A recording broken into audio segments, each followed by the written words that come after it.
अंडा को सिझे मुझे रखिदे। एबे कड़ाटा बसई टिके तेल गरम पकई गरम करवा। तेलटा गरम हेले तेल टिके हलदी पकईवा। अंडा रे कलर आसा पे हल्दी पकईवा। हल्दी टिके गरम हो आसिले तदे अंडा को गोटे आड़े पकई भलरे भाजीबा। अंडाटा एमती पकई गोटे आड़े भाजीबे। भाजी सारा टिके अंडा को उल्टेकी दीपर साइड भाजी देवे बागेगी।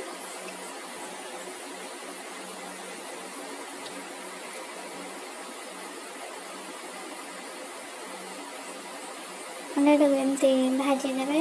एबे अंडाटा भाजी गले अंडाटा काढ़ी देवा अलग जगह को। एबे कढ़ाई आउटे तेल पकेगा। तेलटा टिके गरम आ छाड़ा। एबे कट्टा पियाज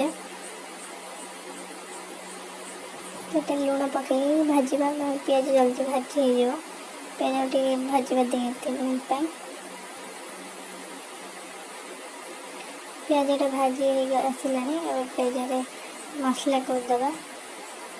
मसलाटा प्रस्तुत कर रखी पियाज रसुण अदा एबे हलदी लुण टिके पकेगा। पकईकि मसला को आउ 2-3 मिनट कसेगा।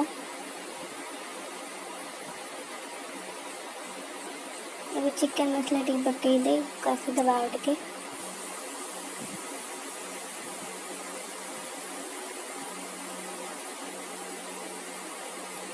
मसला 2-3 मिनट कसेगा।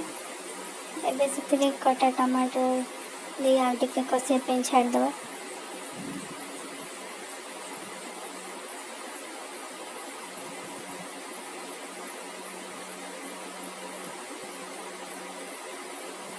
मसलाटा कसी आसला अंडा पकई दे आउ टिके अंडा को कसिबा मसला रे।